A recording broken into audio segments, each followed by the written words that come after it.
Welcome, brothers, sisters, working class heroes. This is the Rick Smith Show. Thanks so much for being here. Today on the big program, lots to get to, lots to talk about. Yeah, some craziness going on, some insanity, more police violence, and more attacks at the Trumpster. And rightly so. Jeff Flake, senator from Arizona, he was giving a commencement speech at the Harvard Law School where he said our presidency has been debased by a figure who has a seemingly bottomless appetite for destruction and division. He went on to say, and only a passing familiarity with how the Constitution works. And our Article 1 branch of government, the Congress, that's me, he said, is utterly supine in the face of the moral vandalism that flows from the White House daily. I love that line. Moral vandalism. There's really, I got to be honest, that really encompasses this entire administration. It is an attack on our morality, our sense of decency, our sense of community, our sense of sanity.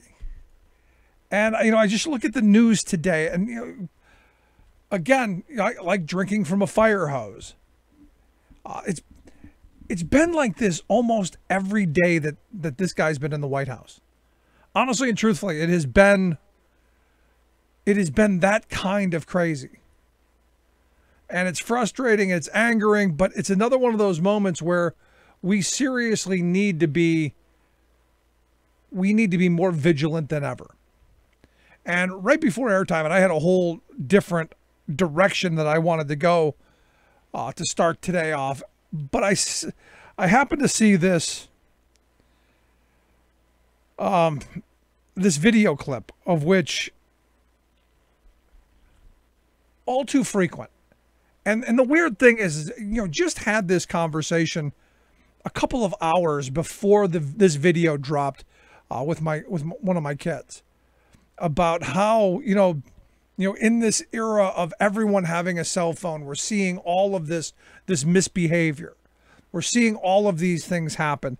And now with police wearing cameras, we're now seeing, even when they know they're on camera, the behavior. And I'm sure everyone's seen it by now. The Milwaukee Bucks NBA player Sterling Brown, evidently on the 26th of January, in the middle of the Heat series, and look, he did something stupid. You have to admit, he parked across two handicap spaces at 2:00 in the morning, which should have got him a ticket. Should have gotten him a ticket. Here's a $100 fine, or $200 or whatever it is. Or if you really want to be, you'd be horrible. You hook the car and make him stand out there in the corner. Even if you go, oh, he's a spoiled celebrity, he deserves what he gets. I'm going to show him. You hook the car. You don't have 10 cops surround him, slam him to the ground, and then tase him. I mean, I really don't get this kind of gang mentality. And, it got me thinking about some conversations I had with one of my uncles who was a longtime policeman. He was a Cleveland cop for, 30 some odd years. And, he said, the training has changed. When he was a cop, it was all about, making connections and diffusing situations. It was all about making connections with people and seeing each other from, where they're standing and not creating this incredible tension. And I argue just looking at these cops in uniform is creating tension to begin with, because these don't look like police officers. These don't look like human beings anymore. These look like RoboCops. These look like soldiers dropping out of helicopters. These look like people who should be in Afghanistan with the ear camera and the big vests and all tasers and guns and clubs and all kinds of stuff. Extremely unapproachable. And there's, look, I've had my run-ins with police over the years, for various, minor things. And most of the time, cops are like, they're detached from it. Hey, you did this, you screwed up, you were speeding, or you ran through the stop sign, and it's just a matter of business. This is what it is. Here's what the ticket is. Go about your day. Thanks for not, being an idiot. I watched this video, and it's a 30-minute video of a cop that stops, that gets out, and he's waiting for this guy to come out of the Walgreens there in Milwaukee, and immediately is barking out commands. Back up, step away, and he was the guy who walked up on the other guy. And it was this kind of, what's the right way? I can't say what I really want to say, he's just flinging his manhood around. That's probably the best way to put it. It was a big waving contest. And the cop wanted him to know, because the cop was a lot shorter than this guy, wanted him to know he was in charge. And you could see that right from the beginning of this video, to where he's barking out orders and you're saying, I'll do what I want. I own this corner. And you go, this isn't wartime. This is a parking violation. Yes, give him a ticket. Yes, tow the car. So then it starts to escalate.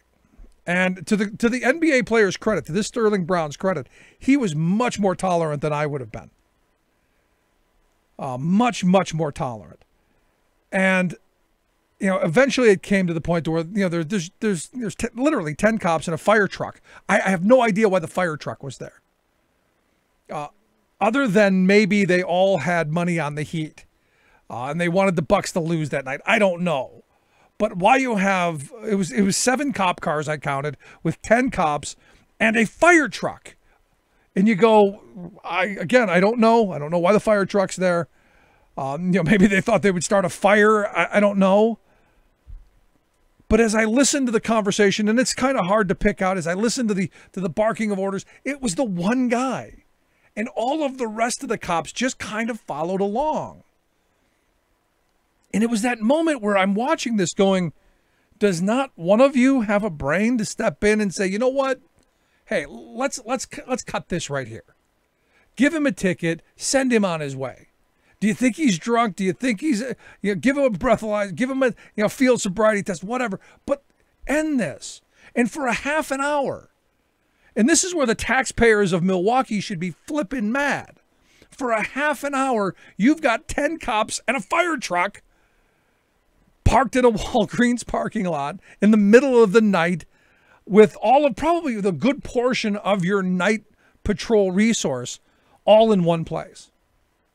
And you got to think that, there's some in a city like Milwaukee, like any, big city, Milwaukee's not a big city, but any good sized city, there's things going on. Don't you think that resource could have been used, I don't know, a touch better? Other than standing around harassing a guy that's clearly not causing problems. He just wanted to get some Cheetos at 2 o'clock in the morning, had the munchies. And yet, there you saw. There they sat, there they stood, and nobody stepped forward and said, hey, this is getting too far. John, calm down. Have a Snickers. Something. I mean, honestly, truthfully. And this is one of those moments, again, I keep coming back to, and maybe it's just me, having grown up where I grew up, where you whatever the cop says, you do. All right, the argument isn't there. And I tell my kids this: you get pulled over by the police, the time to argue with them is not there on the street corner, because they're going to win. The place where you argue, you do what they say, you listen to the commands, you get what you get, and then you go to court. That's your place to argue. And I do. Every time I get a ticket, every time I have something that happens, I exercise my right to the judicial system. I fight every ticket regardless. And this guy was very calm. Even after they tased him, he was very calm and answering their questions, and very calm and not saying, why in the bleepity bleep bleep did you tase me? And I look at this and I go, this is going too far. And you wonder, and this is, today's kind of an interesting day in that the NFL came out and said that, everybody who plays in the NFL, you're going to have to stand and respect the flag. And if, every team can come up with their own ideas, but you respect the flag in public. You want to kneel in the locker room, you do whatever you're going to do in the locker room. That's your business. I looked at Colin Kaepernick right now and you go, this incident right here today is the reason that Kaepernick this protest is so important and understood by so many in the black community. I mean, look, I've been racially profiled as a white guy. I've gone into an all black neighborhood and at 3 o'clock in the morning, I have been pulled over each and every time it's happened. I had a friend who worked on the east side of Cleveland, and he's a policeman on the east side, and it didn't matter. After dark, didn't matter if it was 10 o'clock at night, 2 o'clock in the morning, 5 o'clock in the morning. If I went on the other side of 55th and 55th Street, I got pulled over. Unquestioning. Where are you going? What are you doing? Why are you here? Who are you going to talk to? And just a barrage of questions.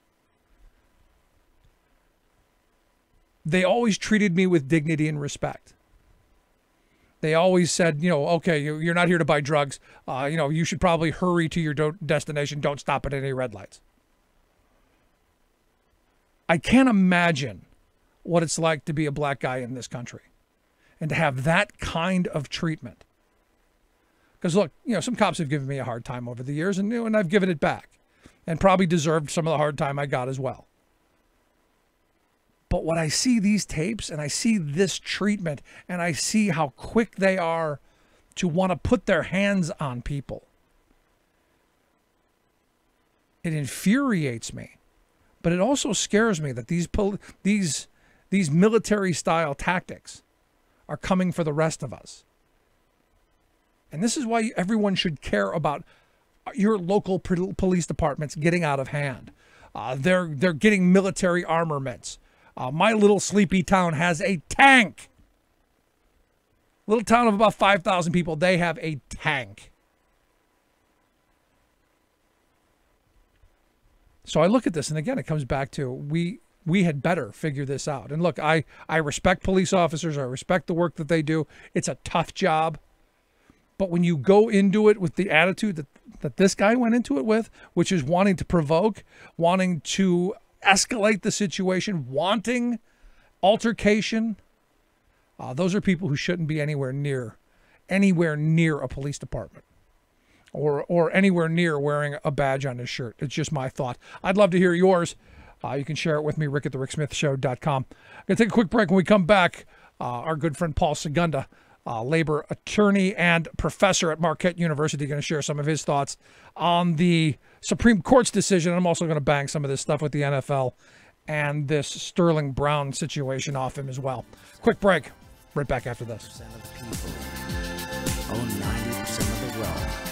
Where do you fit in? Take a look at yourself. 10% of the people own 90% of the wealth. Where smart policy and sound investment matters. The Rick Smith Show. I'm Rick Smith, and this is Labor History in 2. On this day in labor history, the year was 1934. That was the day the Lucas County Sheriff ordered an attack on thousands of electric Autolite strikers and unemployed league supporters, touching off the 6-day Battle of Toledo. The Toledo Autolite strike was one of 3 historic strikes of 1934 that turned the tide favorably toward industrial organizing. The Autolite Company had granted a wage increase, but reneged on promises of a first contract that included seniority rights, a closed shop, and more. Workers walked off the job in mid-April. As the strike was about to collapse, unemployed league forces, organized by A.G. Musty's American Workers' Party, joined picket lines in support. When legal wrangling failed to subdue the strike, scabs and deputized specials were amassed. And on this day, the picket lines grew to as many as 10,000. Deputies began arresting strike leaders and attacking picketers with fire hoses, tear, and vomit gas. Historian Brian Palmer describes the scene this way. Angry workers laid siege to the factory. 1,500 strikebreakers were in prison. The scene was one of almost medieval tumult. Windows were smashed with stones and bricks, many of them launched from giant slingshots improvised from rubber inner tubes. When every window in the factory had been smashed, one striker shouted, "Now you have your open shop." The next day, 900 Ohio National Guardsmen arrived on the scene. Women jeered the landing of the Marines, while soapboxers, many of them veterans, sporting First World War medals, offered impromptu lectures on how the troops were breaking the strike. The strikers' ranks faced a hail of Guardsmen bullets, which left 2 dead and scores wounded. The battle raged on until the end of May, when it was clear a general strike was imminent. Labor History in 2 brought to you by the Illinois Labor History Society and The Rick Smith Show.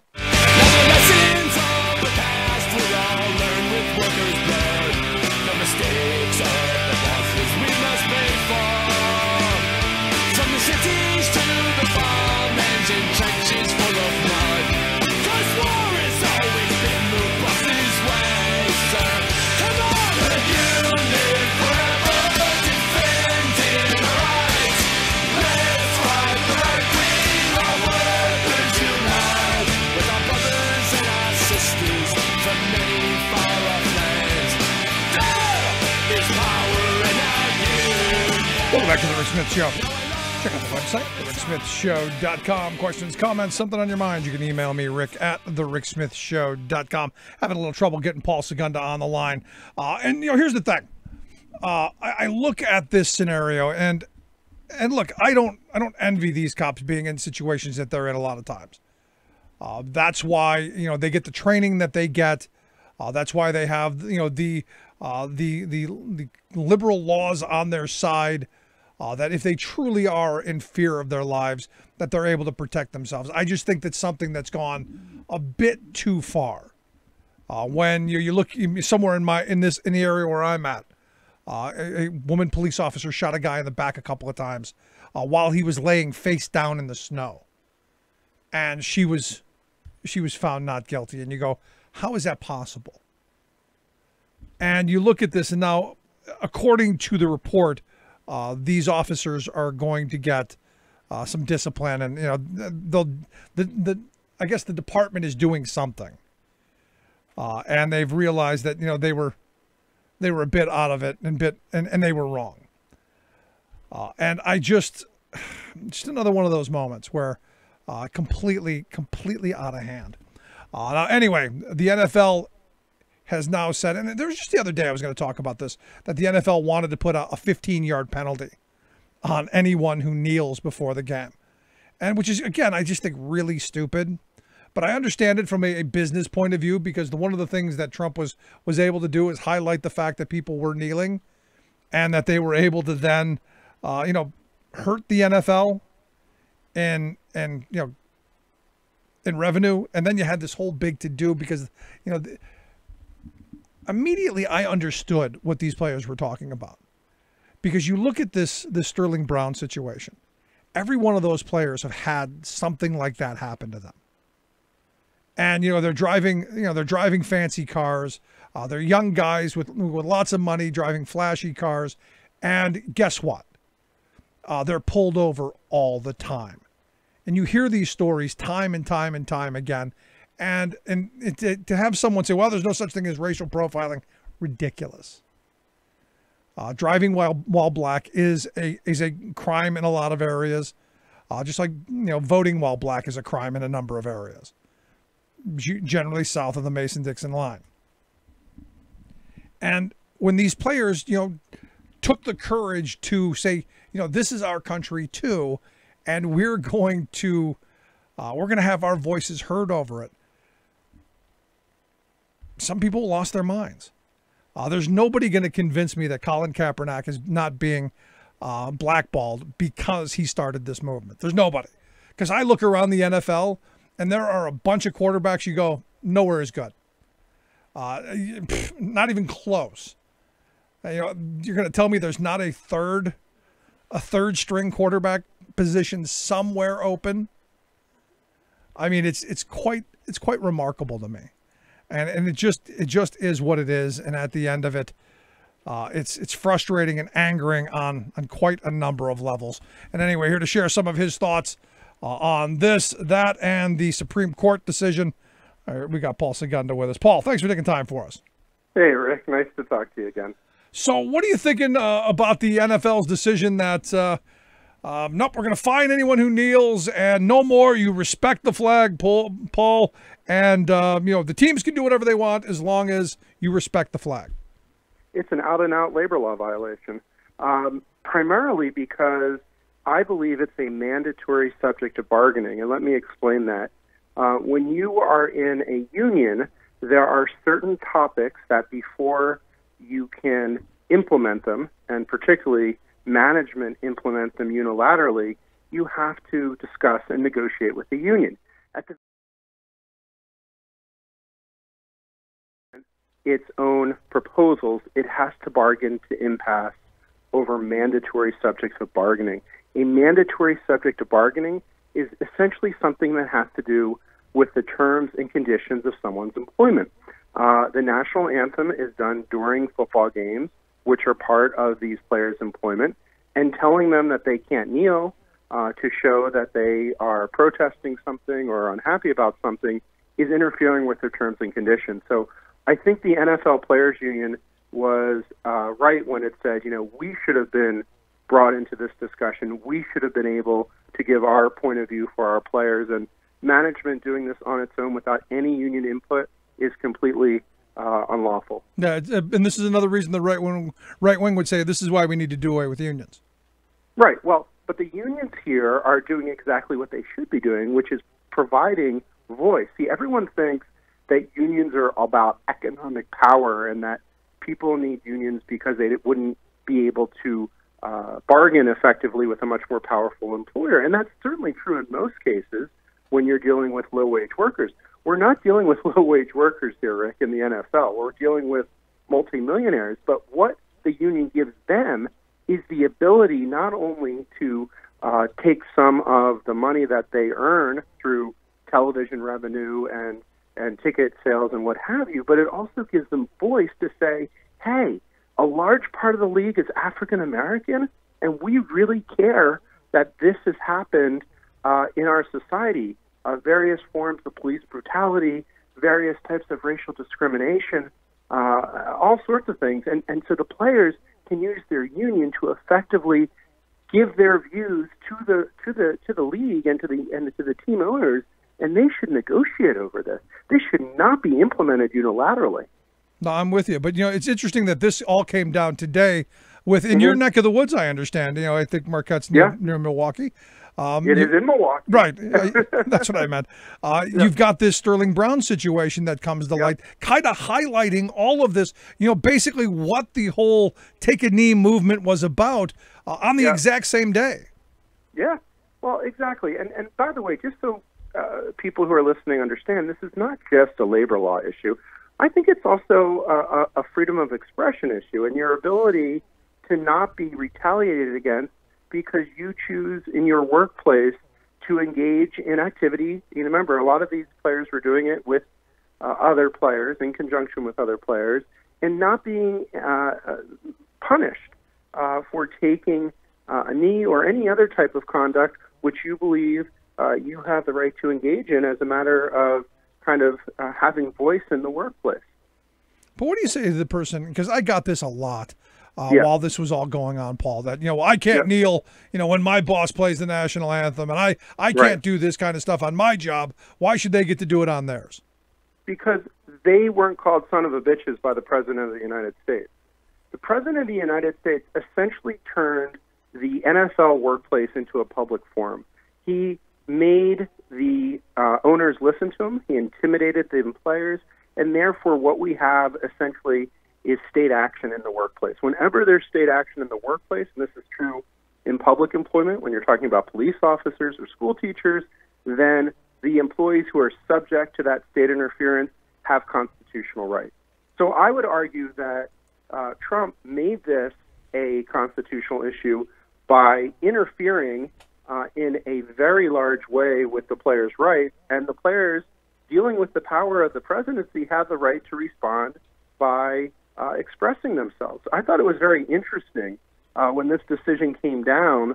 Vice President Pence put out a Twitter post saying, "Winning," Trump wins, essentially, and that just shows you not only how they perceive it themselves, that is, that they were responsible for the owners changing their view and unilaterally imposing the strict ban on players kneeling, but that the president and the vice president and others in the government were directly involved in this workplace matter, inappropriately, but once they're involved, then it becomes a public issue, and the employees who are subject to this coercive behavior have constitutional rights. The Constitution is all about fighting against intrusive state power.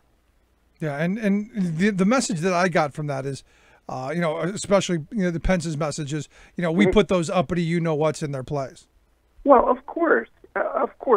There is a not too subtle racial undertone. Remember, this is a president and an administration that has engaged in all sorts of what I would call race baiting. And of course, this president has a long history of doing things like this with the Central Park Five, who he convicted, and then they were, of course, exonerated, and he never apologized. We see it with regard to shithole countries. I hope I'm allowed to say that on the radio. Well, you just did. In Africa. I just did, so there it goes. But my point is that this president has a long history of being racially bigoted and just kind of completely unaware of kind of the larger racial issues that exist in this context and other contexts in our country. No, and it's like you said, it's winning. These are they're and it's not even dog whistle politic at this point. Yeah. This is pandering to the base at its worst. Yep. And I got to be honest, it's destructive for our country. It's ripping us apart. Yeah, it's polarizing us, and as you know, the number of moderates that you can count in the Senate or the House in Washington or even in a state like Pennsylvania, there's just very few people who are able to bridge the gap anymore, because the consequences of this type of politics of destruction is to make people essentially hold on even firmer to what they believe and not listen to the other side. And so it's very important that as these individuals try to pull us all apart, we all remember that at the end of the day, we are workers who are trying to make good lives for our families, who are trying to, live in a country to live out our dreams and provide hope for us all. This is not about, a couple of, large billionaires or greedy corporations to make a lot of money, which is kind of what I think is motivating all this. No, unquestioningly. The NFL is trying to quash this because it's all about the image. It's all about the display. And, right. Actually calling attention to horrible social ills, not something they want to get into, especially, again, highlighting what came out, the video that came out today. Did you happen to take a look at that? I did not see it, unfortunately, but I can, it wouldn't be the first video that has come out, of course, with regard to NFL players.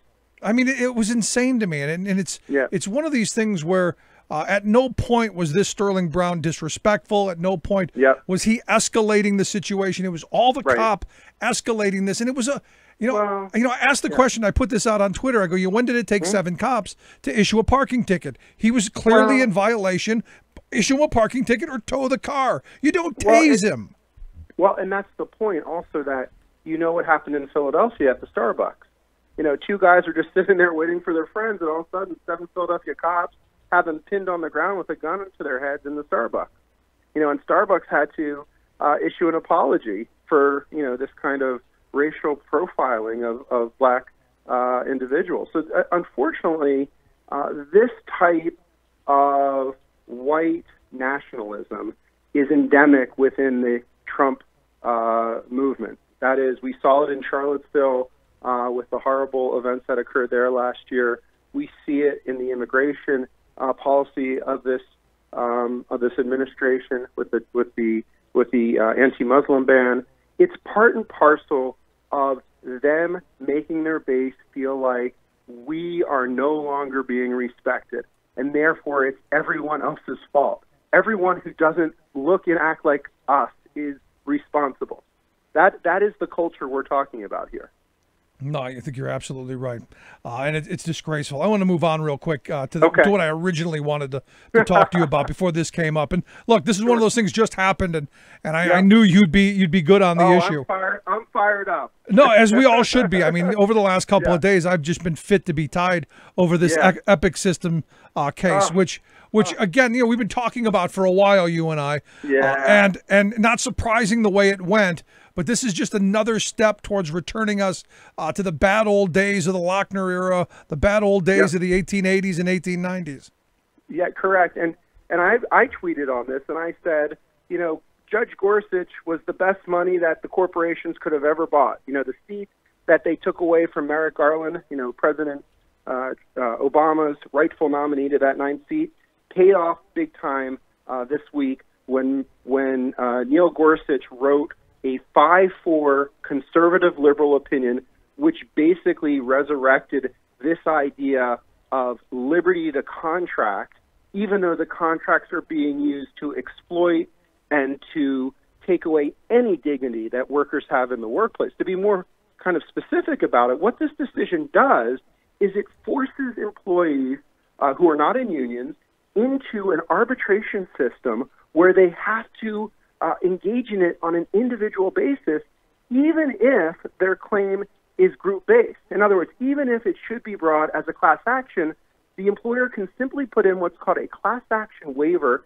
into the arbitration agreement, which the employee has to sign before there's any dispute at the beginning of employment, or they won't get the job. And then they are subject to arbitrators who are getting their bread buttered, by the employers, because the employers are repeat players. They're the ones who do 300-400 arbitrations a year, and these poor employees, most of them don't even get attorneys, are left to kind of suffer in this kind of unequal system where they literally, Rick, have no chance of winning. There was a study that I saw recently that said in individual employment arbitrations, employers win 81% of the time. Now, compare that to court, where you have formal rules of civil procedure, formal rules of evidence, written decisions, accountability, public relations through newspapers. It's just insane that people don't understand that this decision is about making workers even more unequal, making there be more inequality in the workplace than there's ever been since, as you put out, in the early 20th century, late 19th century.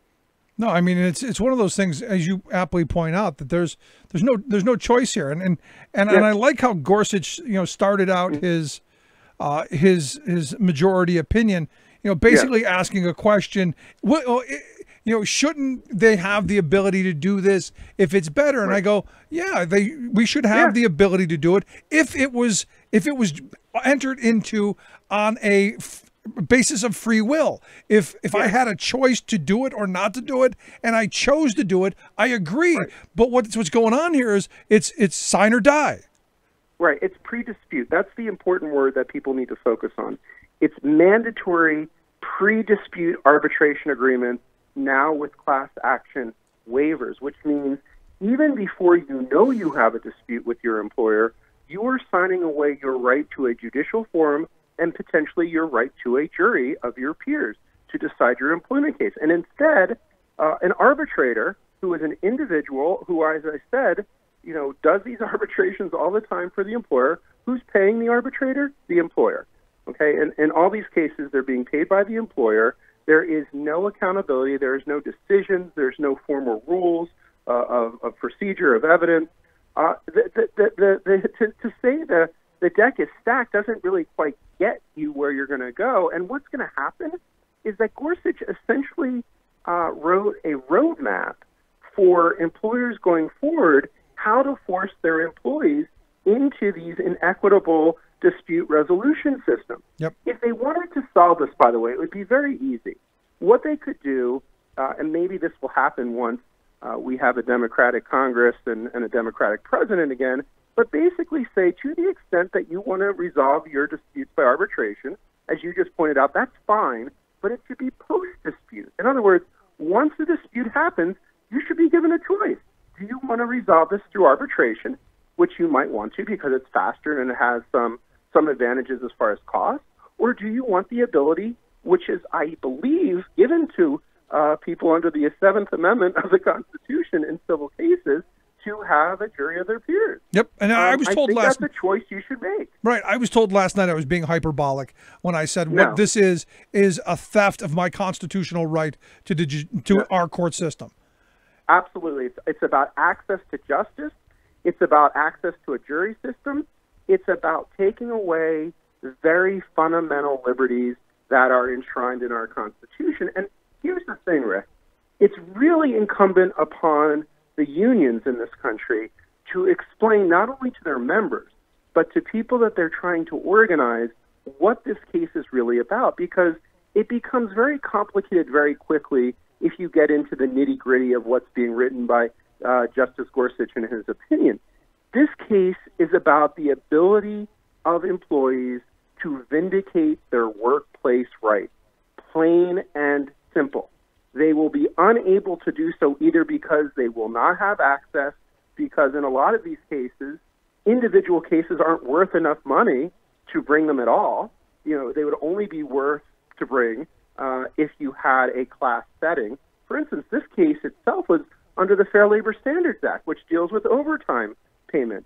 You know, it might not make sense to bring a case where there's only $500 or $1,000, but if you're doing it to 100,000 employees in one of the larger employers, you're talking about tens and hundreds of millions of dollars. You know, if you can't bring a class action, then these claims are never going to be vindicated. No, I mean, I look at this, and you're absolutely right. I mean, what they're encouraging is they're encouraging large-scale theft of small amounts from everybody. Yeah. And by the way, this existed prior. And there was a case called Italian Colors that came out from the Supreme Court 5 or 6 years ago, which took place in the consumer context, dealing with credit card fees. And the point was made that, hey, no one's going to bring this case if each individual credit card member is, being, $100 is being stolen from each of the credit card members. But if it's happening to 1 million people, 100 times 1 million is $100 million. Yeah, I know. You're the law professor. It adds up. There was the AT&T case back in 2011. It said the exact same thing. Yep, the Concepcion case, the Italian Colors case. This day was going to come because Gorsuch's seat was stolen from the Democrats when they refused to move on Merrick Garland's nomination. This would never have happened if the Supreme Court nomination process had worked like it always has worked for hundreds of years. So this is the first time that a nominee wasn't even given a hearing, let alone a vote up or down, and also that they could potentially steal the seat, which they did last year in appointing this very conservative Justice Neil Gorsuch. Yeah, it's crazy to me. I want to ask you about the second question that he put into his opinion. He writes, or should employees always be permitted to bring their claims in class or collective actions, no matter what they agreed with employers? I read that and I hearken back to, a horrible time of the past with yellow dog contracts. I mean, is that? It is a yellow dog contract. You're exactly right. And a yellow dog contract said essentially, you can work for us, but you can't join the union, right?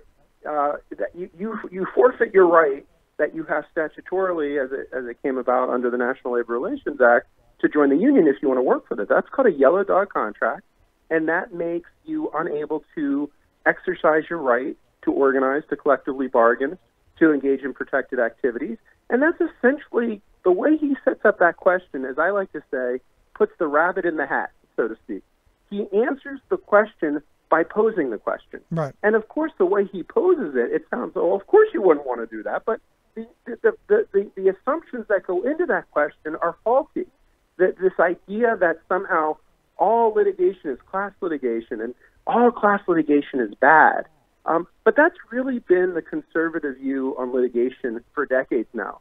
I've always have maintained that conservative justices, whether it be Justice Rehnquist or Justice Scalia and now Justice Gorsuch, are anti-litigation. They want to take litigation away from consumers, from employees, from people who don't have a lot of power, economic power.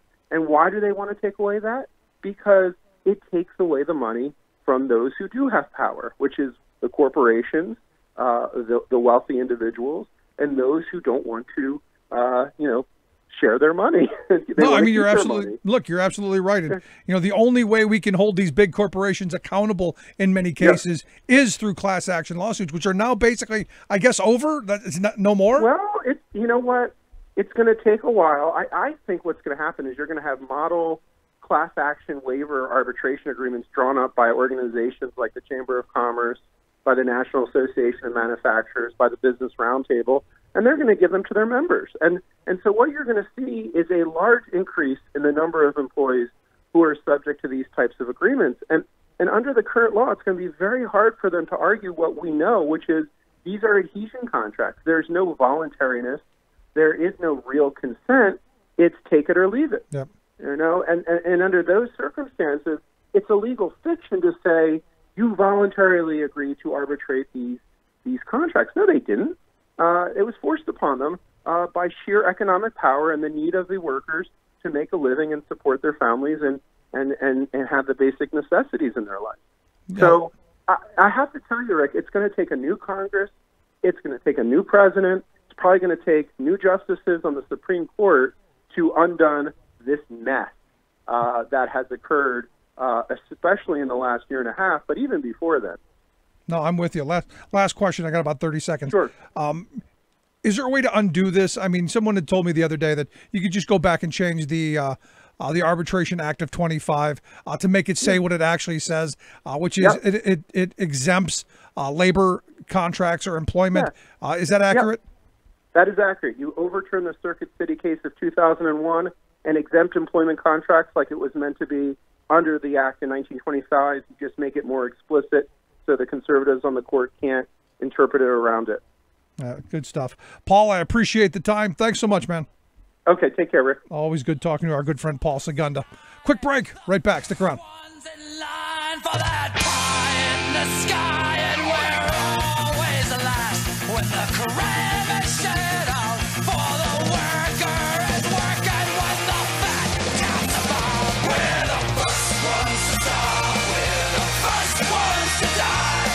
I'm Rick Smith, and this is Labor History in 2.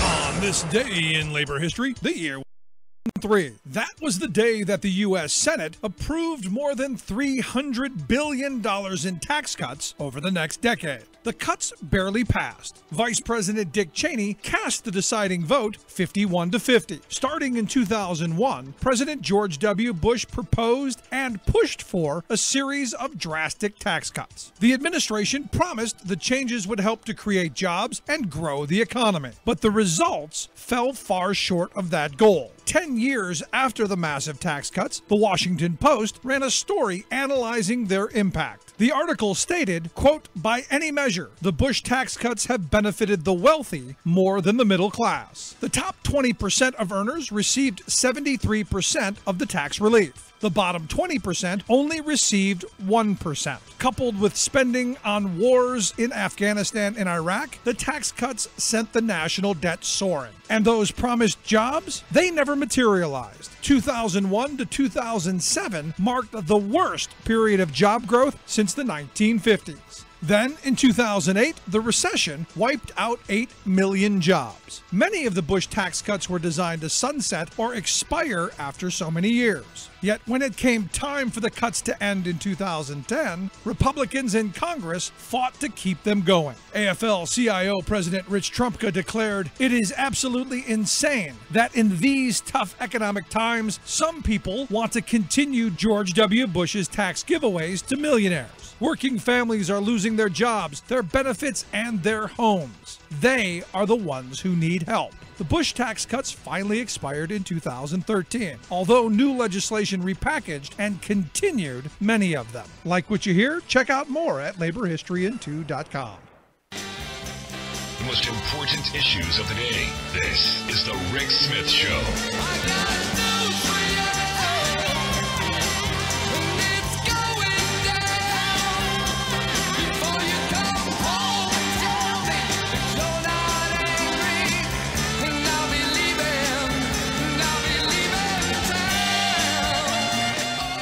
Yes, Jeff Flake. It's amazing what happens when you don't have to run for re-election and there's you could care less.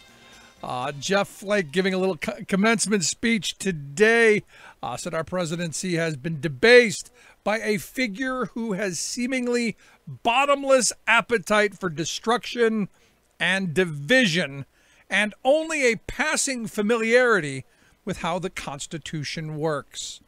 And our Article 1 branch of government, the Congress, that's me, he said, is utterly supine in the face of the moral vandalism that flows from the White House daily. Moral vandalism. That is my new favorite phrase. Oh, man. Let's find out what's going on in Washington, D.C. and around the world. Justin Duckham, Talk Media News. Justin, thanks for taking time for us. Hey, great to be here as always. I know you kind of avoided saying who you were speaking about, but I'm pretty sure that was probably a reference to Donald Trump. Or, of course, maybe Senator Ben Cardin from Maryland. One of the two. Or Martin O'Malley. Could be Probably any of O'Malley. those. Sure, any of those people. But I think that's my new favorite phrase, moral vandalism. I mean, it is pretty good. A lot of this presidency so far in terms of the norms has just been a complete and utter departure from that. So I think moral vandalism makes pretty good sense. This is the pretty much bathroom graffiti version of the presidency. And it's only going to get worse as he gets pushed further into the corner. As we find out more, how rich did Michael Cohen get just in a short period of time on just throwing his name around? I mean, now we find out that it's possible that he accepted another $400,000 payment to arrange a meeting with Trump. How do I get friends like this? This is just bizarre. This is coming from the BBC, a report that came out a little bit earlier today, saying that he accepted $400,000 through a Ukrainian intermediary to set up a discussion between Trump and Petro Poroshenko from the Ukraine after the official means that the Ukraine had just didn't get anything closer than a photo op. Cohen has denied this story, and then Rudy Giuliani, who is always just sort of a blessing when it comes to these kind of things, ended up telling Business Insider that he has no reason pretty much to doubt that these conversations may have taken place, but that there's no evidence that this was consummated. The president, in that regard, is pretty much being kept out of the loop of this, but for the most part, it really drives a dagger into the heart of the White House narrative on this issue. They previously said that the fact that, Cohen was representing AT&T and that a deal didn't go through when he was representing them was pretty much evidence that the swamp was drained. But in this instance, if it turns out that he did receive payment and that this was, Cohen's doing to organize this meeting, that pretty much shows that this weird combination of Trump's relationships with his, attorney and money and foreign influence and whatnot can in fact have results, which is a pretty startling revelation. Yeah, you brought up Drain the Swamp there. You happen to see the sinkhole can in fact have results on the White House North Lawn? A pretty startling revelation. Yeah, you brought up Drain the Swamp there. Did you happen to see the sinkhole on the White House North Lawn? Yes, I did. It's a pretty interesting sinkhole. Yesterday, after we had some pretty torrential rain, they ended up, putting a board over it. So it's one of the more benign cover-ups we've had in Washington for quite some time. Waka waka. It's a cover-up. I like that. Very good for you. That's good.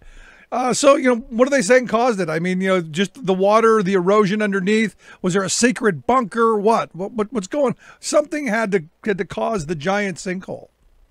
Or are we just going straight to Hades? Fun aside and all the metaphors, putting that off for a moment, the National Park Service actually weighed in on this and pretty much said that it was no big deal, not a sign of any deeper issues, and pretty much not unexpected. They were saying that in a lot of these areas where you get heavy rainfall and these atmospheric conditions, you can expect sinkholes like this, and pretty much pushing that off. we're still waiting to see how exactly they came to that conclusion, whether or not there was any actual data to, back that up or any sort of discussion around that. But, this isn't the first time that Trump has had to deal with sinkholes. About a year ago, there was a similar incident at Mar-a-Lago. That kicked off a lot of Twitter snark, and we're kind of seeing the same thing now. Yeah, I was thinking a big giant divot, little miss the ball, whatever. Wow, crazy. Let's talk Twitter. I mean, let's be fair. He wouldn't golf at a publicly owned property. He would have to go to one of his own ones for that. Okay. Let's talk Twitter.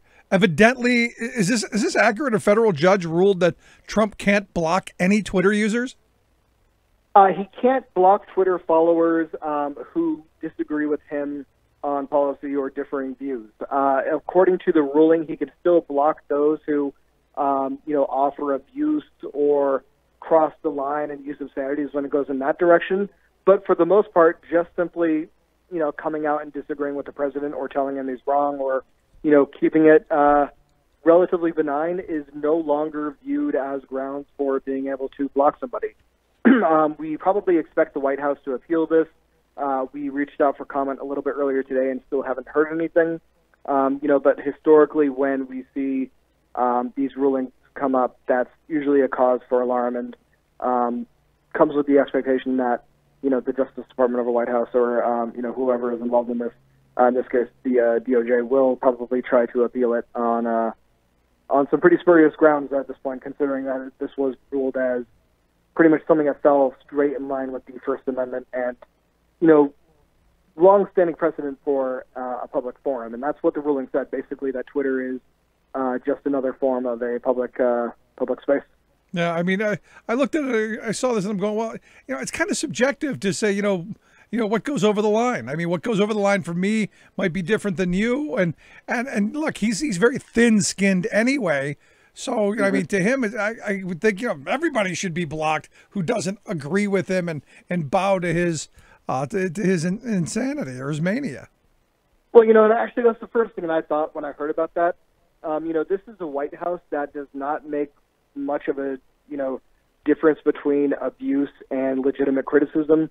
We've seen the president come out time and time again and attack, individual outlets for trying to tear down his presidency. We saw him blowing a gasket after members of the Hamilton cast in the most eloquent way possible, spoke out against Mike Pence and the incoming administration and, heard calls from him to apologize, saying that I was crossing the line. So, this is probably setting up a much larger battle over what exactly, counts as criticism, what exactly counts as abuse. And, that comes with a pretty dangerous precedent when you consider that, the First Amendment doesn't, protect harsh criticism. What else is it really there for? Exactly. Especially with your elected leaders.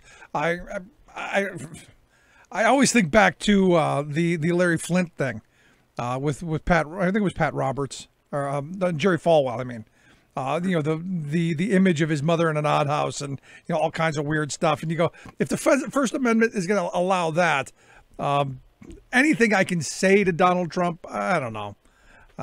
Come on, move along. Again, moral vandalism. Moral vandalism. How's the summit talks going? Is this going to end up in the tank or what's the deal? Is the peace prize still on path?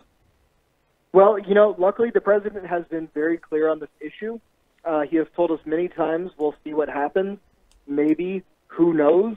It could happen. It would be good if it happened, but if it doesn't, it would also be good. So just a lot of very clear-cut answers coming from the administration on this. Either way, it's going to be good, right? I mean, it's going to be interesting to see what happens. Today Trump said that he will have a definitive answer next week. That's, a little bit shorter than what he usually says, which is usually, a 2-week timeline that he throws out, whenever he gets a chance. Yesterday, he suggested in the Oval Office that it could be put past the, June 12th date that this was going to be initially held on. He wouldn't say when exactly a new date could be coming up, but just saying that eventually this is going to happen.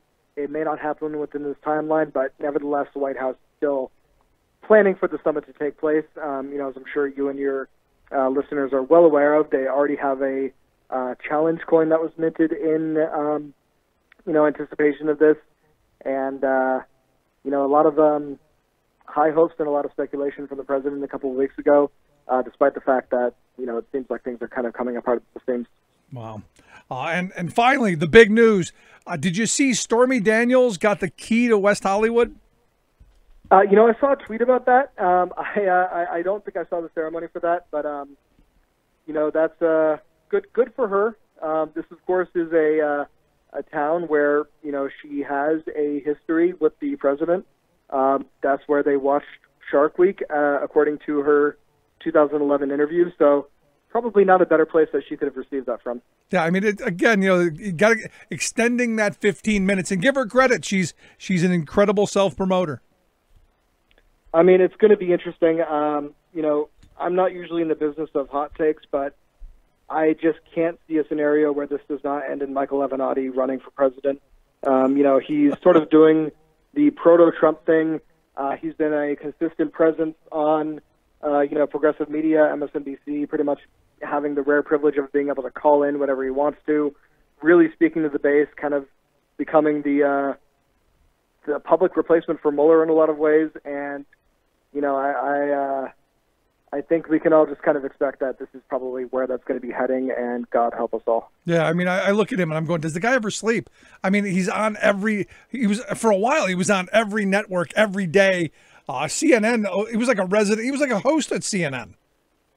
I mean, he certainly was. And, there's a lot of speculation that he was vying for his own show. Which would be great, him and the Mooch. Scaramucci, Avenatti, crossover hour. And I just got to say that sounds like, just the idea of having a crossfire with a little bit more caffeine, with a little bit more, zest and zeal and just absolute psychoticness. I don't know if that sounds like really good TV or it's political Jerry Springer, or just torture. Yeah, I mean, I think it's probably the best way to do it. Probably not quite moral vandalism, just to shoehorn that in one more time. Get that in there. It's a terrifying prospect. But it would be interesting to watch them throw chairs at each other and scream profanities at each other. If you could do it on one of the cable. One of the pay cable things, so that you didn't have to worry about FCC violations. Because I don't think Mooch knows many other words. Oh yeah, no, there we go. I mean, I'm not even gonna not jumping in the middle of that. Good for you. Good. See, that's why you're the White House correspondent. You know when to stop talking. Justin, thanks so much, man. I'm stopping now. All right. Always good stuff. He knows his Fifth Amendment rights, and he's willing to use them. It's that simple. Gonna take a quick break. Break back. Stick around. You listen to the Rick Smith Show. We're working people. Come to talk. Radio of, for, and by we the working people. The Rick Smith Show. You're listening to The Rick Smith Show. For more information, go to thericksmithshow.com. If you've missed any portion of the program, you can download the podcast at thericksmithshow.com. I'm Rick Smith, and this is Labor History in 2.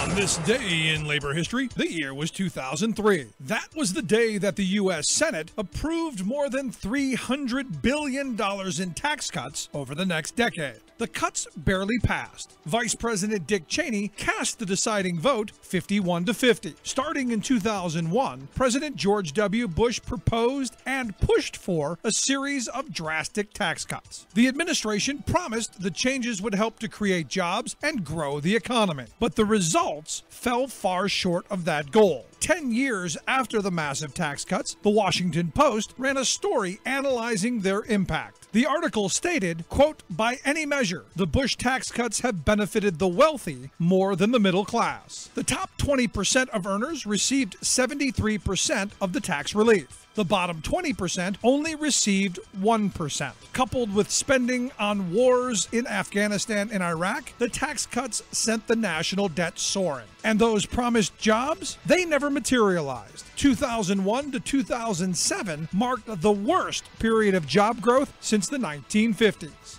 Then, in 2008, the recession wiped out 8 million jobs. Many of the Bush tax cuts were designed to sunset or expire after so many years. Yet, when it came time for the cuts to end in 2010, Republicans in Congress fought to keep them going. AFL-CIO President Rich Trumka declared, "It is absolutely insane that in these tough economic times, some people want to continue George W. Bush's tax giveaways to millionaires. Working families are losing their jobs, their benefits, and their homes. They are the ones who need help." The Bush tax cuts finally expired in 2013, although new legislation repackaged and continued many of them. Like what you hear? Check out more at laborhistoryin2.com.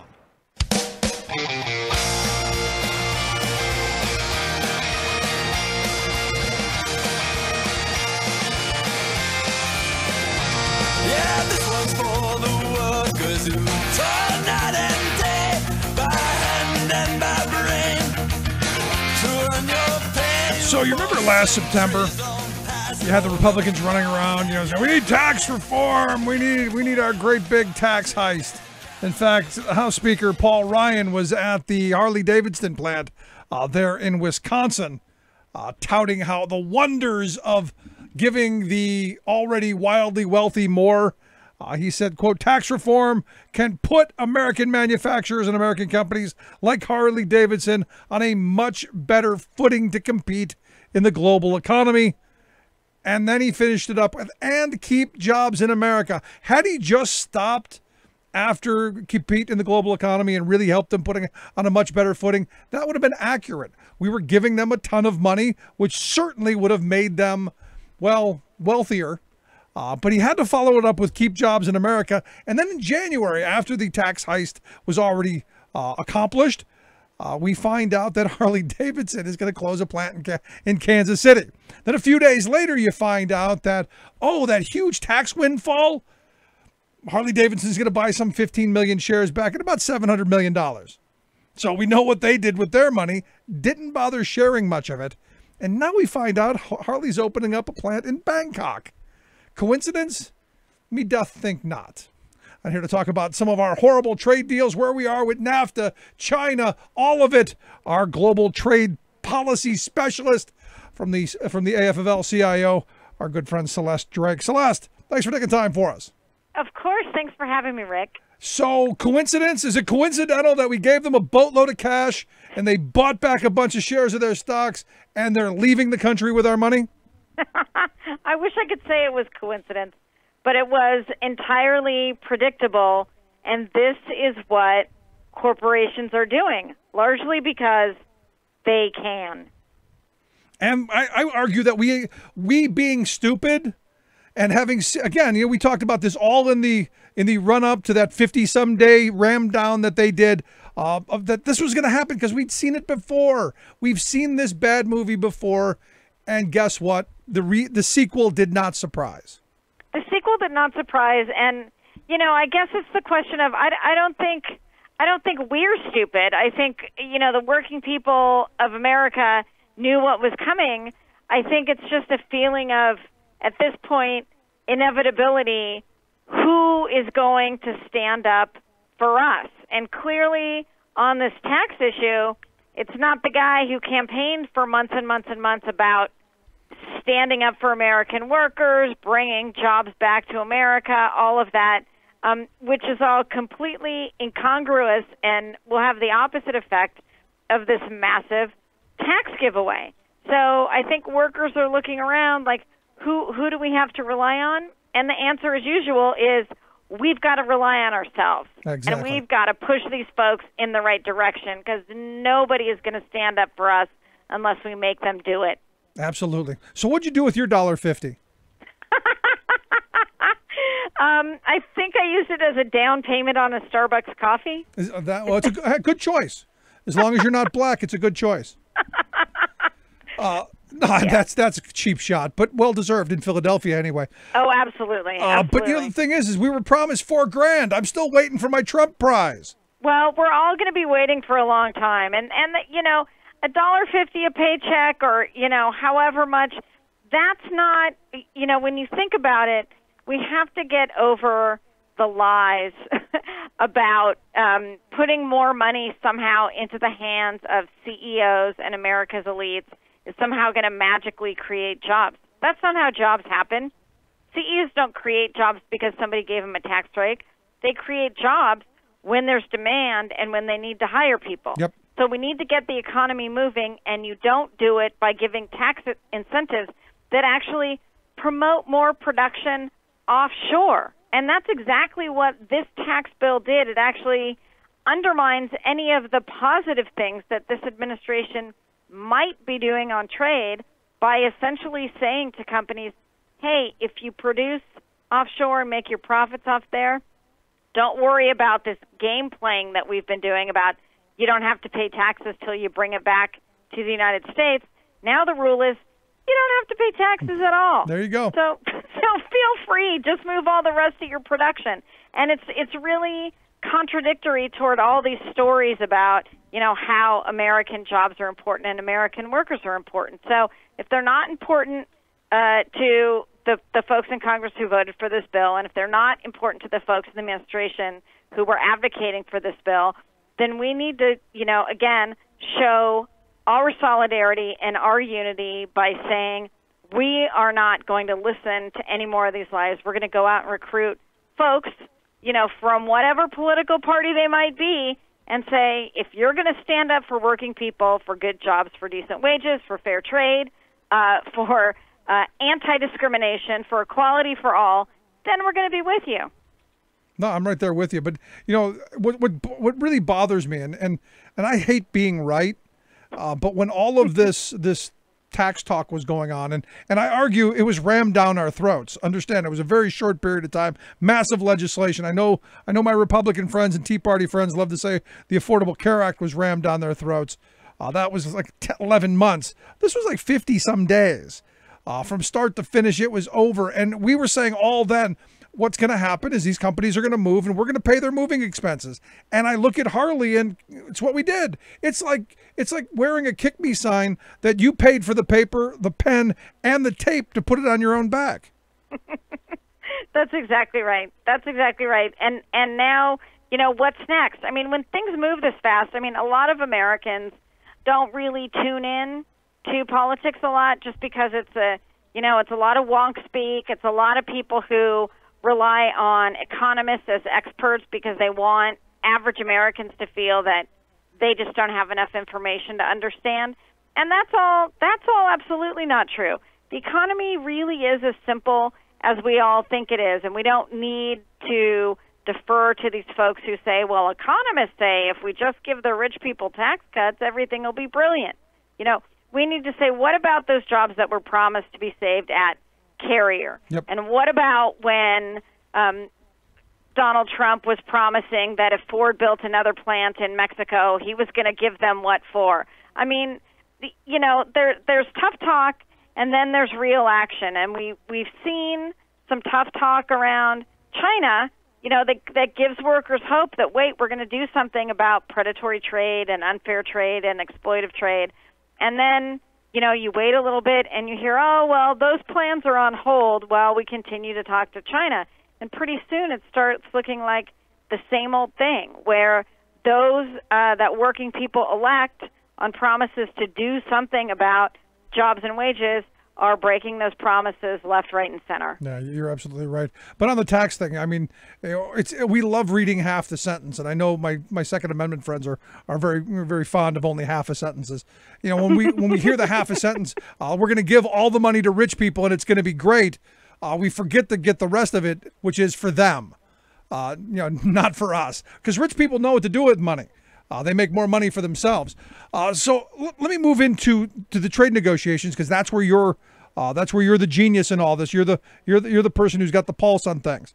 Let's start with NAFTA. Are we getting a deal this year? Is it going to happen, or 2019, or status quo, nothing? It's looking less and less likely that we're going to get a new deal this year. I can't say anything for sure because the negotiators are still talking, but it's looking like windows are closing for, preferred vote periods. And, last week and the week before, Speaker of the House Paul Ryan was running around talking about May 17th as a deadline. If the deal's not done by May 17th, Congress can't vote. Well, that was a fake deadline. You know, you hear the president talk about fake news.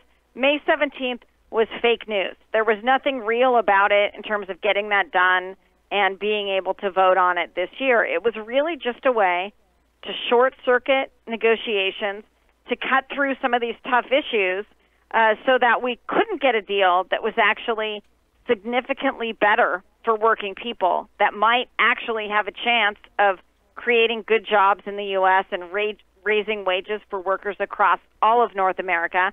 Trying to cut it off was really a way of trying to keep the corporate cronies happy and keeping those investor rights in the deal and keeping the bad environmental rules in the deal and making sure that Big Pharma gets what it wants. And so it's actually kind of a good thing that that deadline got blown through, because it means at least the three countries are still in the rooms. They're still talking to each other. Now, we don't know where they're going, and we don't know where they're going to end up, but the fact that they're still talking is really a better sign for working people and a positive outcome, maybe, than a definitely bad outcome, which is what would have happened had they rushed to the finish line. No, I'm with you on that, but my fear is Mr. Art of the deal, or in this case, the collapsing deal, gets us something worse. And I look at this recent Supreme Court decision. I fear that anything this administration does is definitely not going to help workers, and I fear that the pendulum swings even further toward the moneyed interests and the huge multinational corporations. It's certainly a possibility, right? There's a huge risk here, and we knew going in that with this president, with this Congress, that reopening NAFTA was a big risk. But you know what else is a risk? The current job-killing, wage-reducing, pro-corporate, totally rigged, totally biased NAFTA. So it's sometimes there's a moment of opportunity, big risk, potential reward.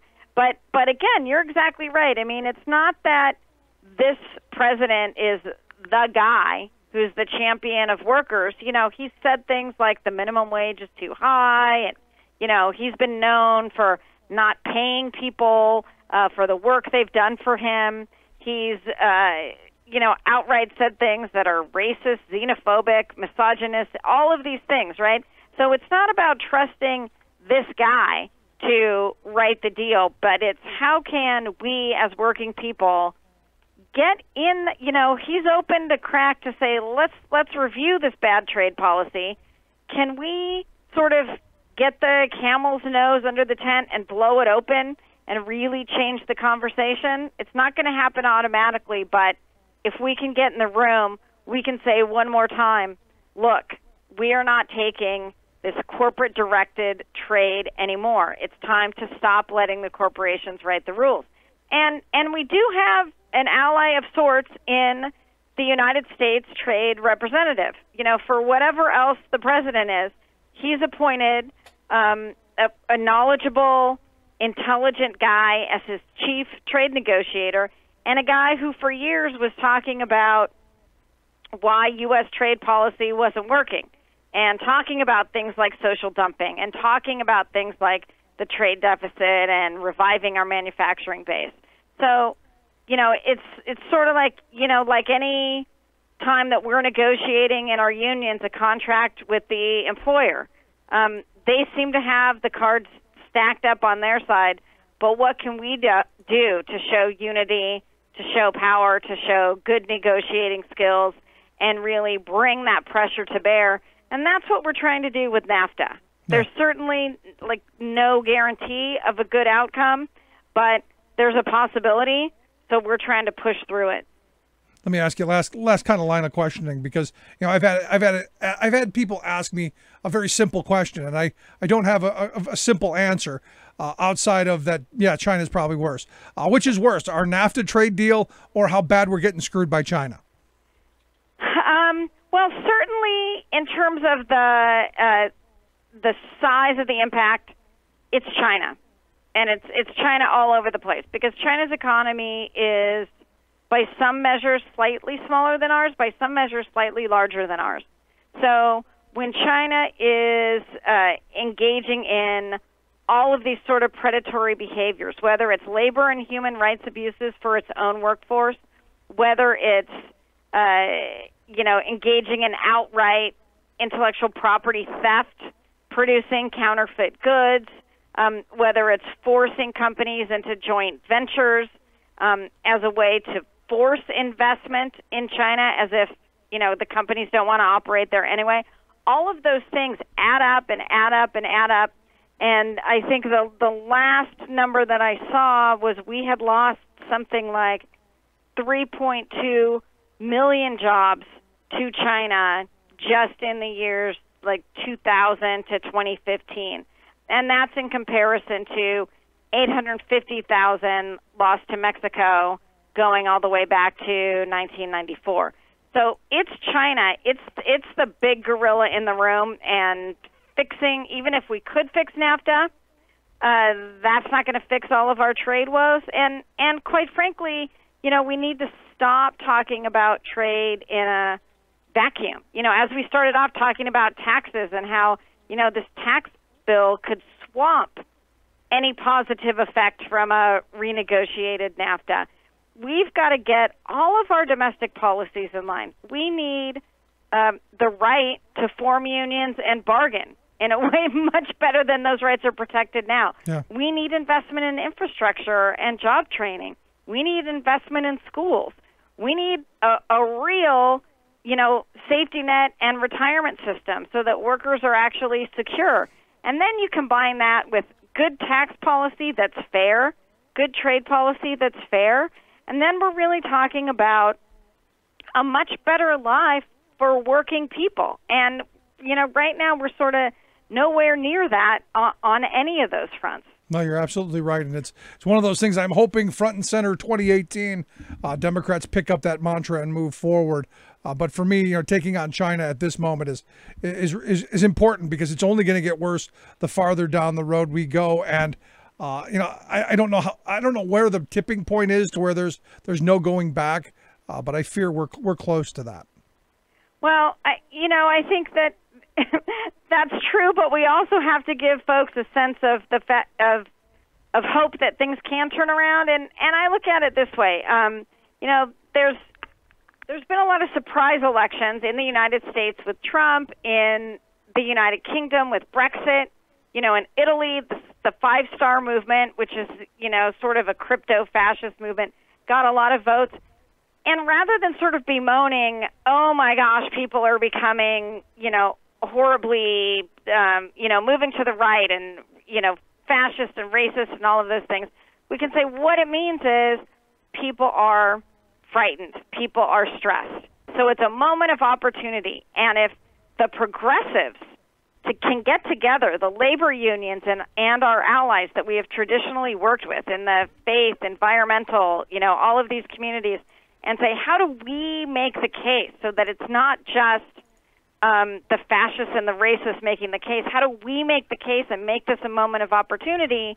There's a chance to turn it around. If you rely just on, well, the Democratic Party is going to save us, or I'm going to vote for the strong man who's going to save us, we'll be left disappointing. We've got to get out there and do the work ourselves and say, let's take this moment where people are sort of searching for answers and provide a real narrative. And that narrative has got to be around when we elect people to government, they need to stand up for us, not campaign contributors, not giant corporations who say they know better, not economists who use a lot of gobbledygook words to try to confuse people, but basic, smart, thoughtful, everyday people that are, America's workers, the backbone of our economy. We can do this, and we've done it before, and I think all we have to do is look back to the New Deal to say that was a time.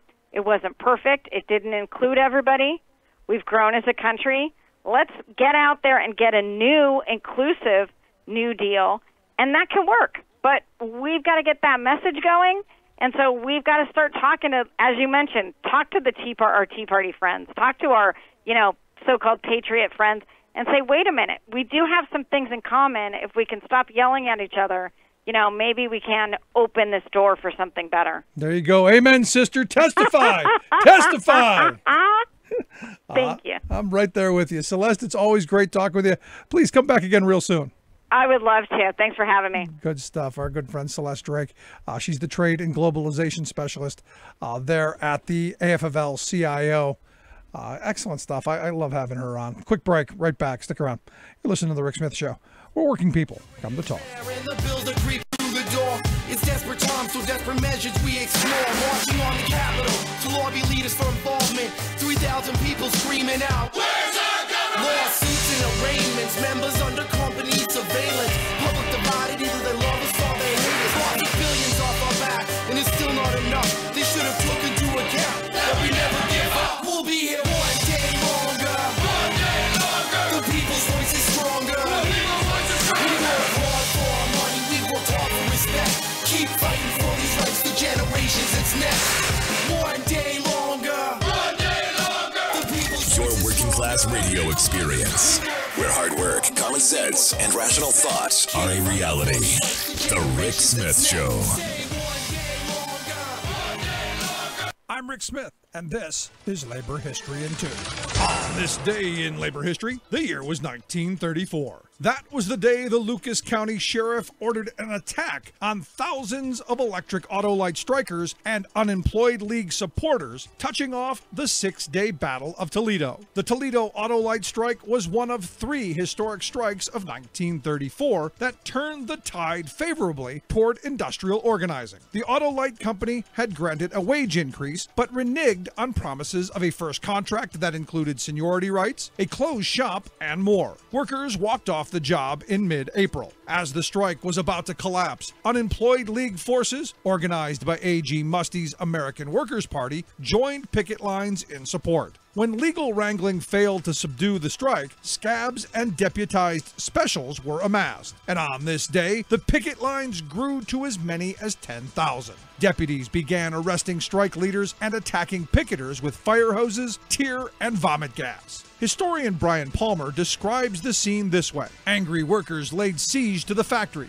1,500 strikebreakers were in prison. The scene was one of almost medieval tumult. Windows were smashed with stones and bricks, many of them launched from giant slingshots improvised from rubber inner tubes. When every window in the factory had been smashed, one striker shouted, "Now you have your open shop." The next day, 900 Ohio National Guardsmen arrived on the scene. Women jeered the landing of the Marines, while soapboxers, many of them veterans, sporting First World War medals, offered impromptu lectures on how the troops were breaking the strike. The strikers' ranks faced a hail of Guardsmen bullets, which left 2 dead and scores wounded. The battle raged on until the end of May, when it was clear a general strike was imminent. Labor History in 2 brought to you by the Illinois Labor History Society and The Rick Smith Show.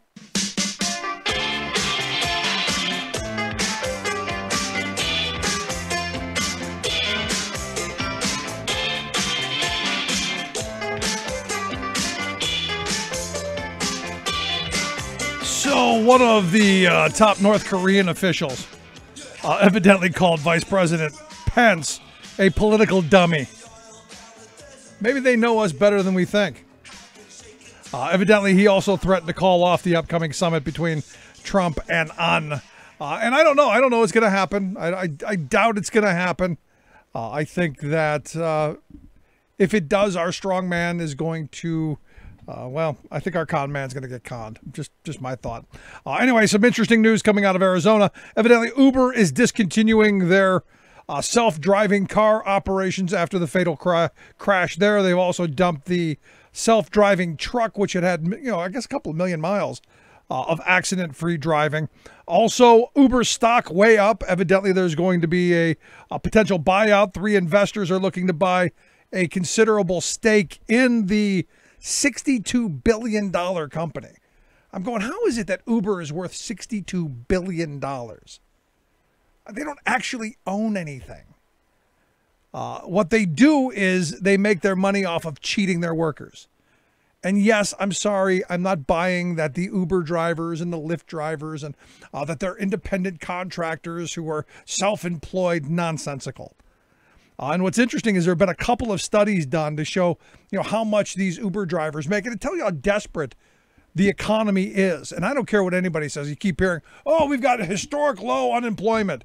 The fact that people are still running and buying cars that meet the Uber requirements, while making, in some estimations, the one study said $3.37 an hour after all of their costs and all of their fees and all of the other stuff.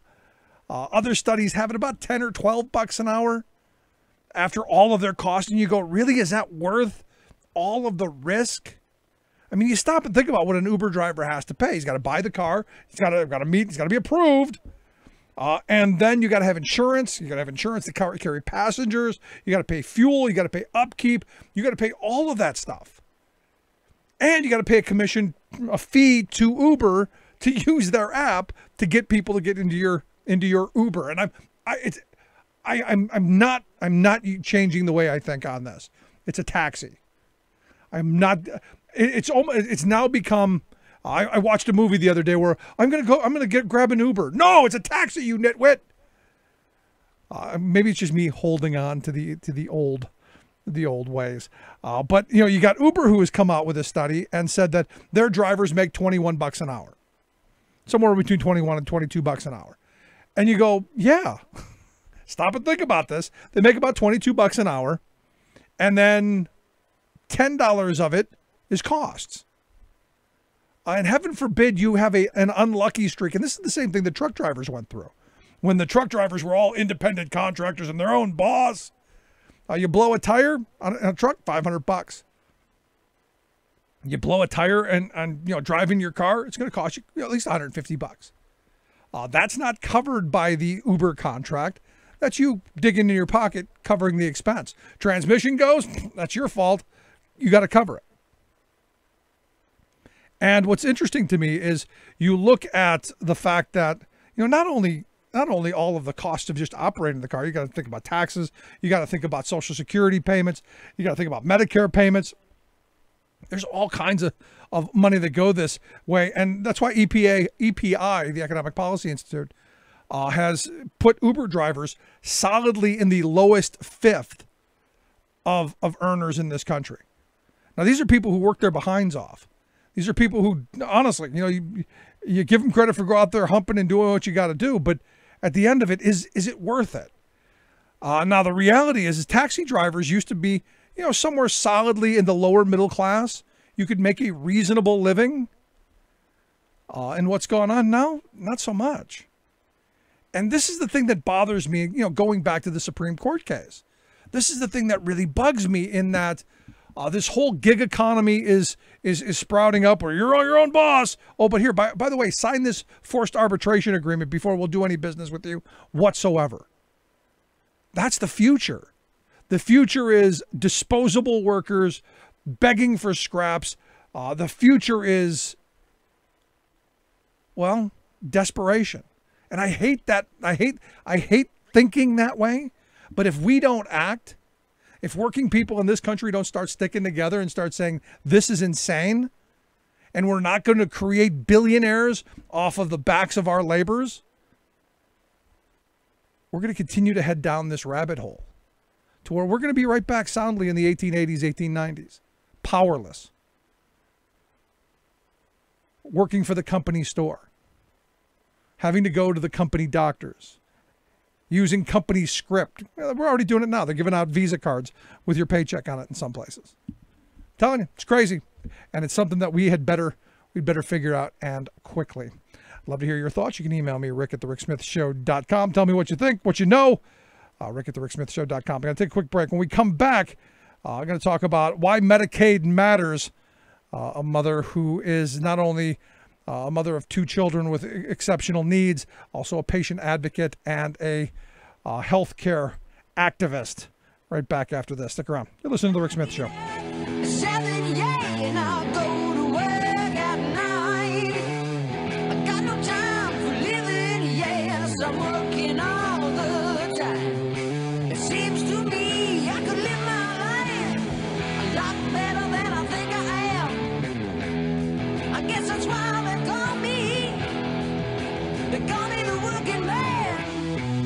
making the blue bloods see red. The Rick Smith Show. Many Americans can't believe that political coups are part of our country's history. But consider the Wall Street Putsch of 1933. Never heard of it? It was a corporate conspiracy to oust Franklin Roosevelt, who had just been elected president. With the Great Depression raging and millions of families financially devastated, FDR had launched several economic recovery programs to help people get back on their feet. To pay for this crucial effort, he had the audacity to raise taxes on the wealthy, and this enraged a group of Wall Street multimillionaires. Wailing that their, quote, liberty to grab as much wealth as possible was being shackled, they accused the president of mounting a class war. To pull off their coup, they plotted to enlist a private military force made up of destitute World War I veterans who were upset at not receiving promised federal bonus payments. One of the multimillionaire's lackeys reached out to a well-respected advocate for veterans, retired Marine General Smedley Darlington Butler.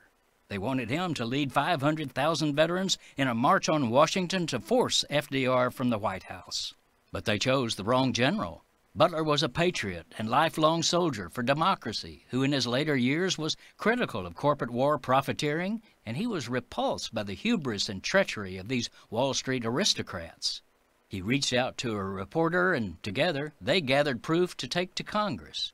A special congressional committee investigated and found Butler's story, quote, alarmingly true, leading to public hearings with Smedley Darlington Butler giving detailed testimony. This is Jim Hightower saying, by exposing the traitors, this courageous patriot nipped their coup d'etat in the bud. But their sense of entitlement reveals that we must beware of the concentrated wealth of the imperious rich, for it poses an ever-present danger to your and my majority rule.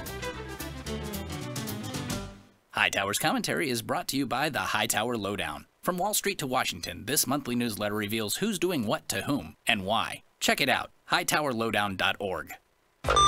Your proud defender of the working class majority, Rick Smith.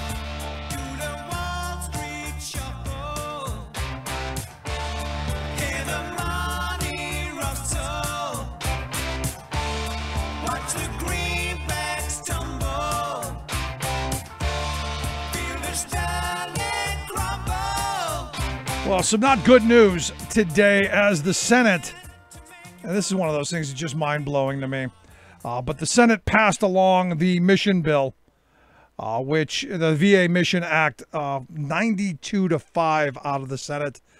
It was passed 347-70 in the House. It's going to Trump's desk. The beginning of privatizing the Veterans Administration and health care for our veterans. We are now putting into Wall Street and into the for-profit healthcare industry, the people that we've put up on pedestals, called heroes, and I argue this is one of the worst decisions that they could possibly make, especially because they're going to set up a BRAC-like system to go around the country and close down veterans' hospitals. This is bad all the way around. This is destructive, but it is not unpredictable. What we've done in this country on the healthcare issue is nothing short of despicable, if not criminal. And here to talk about what's going on with the Medicaid front and the destruction of, just sanity in this country. I'll be honest, it's just insane what we've allowed to happen over these last year and a half. I've asked Anna Crook Corbin to come talk with us. She's a mother, healthcare activist, and patient advocate for her 2 children. Anna, thanks for taking time for us. Thank you for having me. So, I look at this and, we gave massive amounts of tax money away, almost $2 trillion over the next decade to the 1%.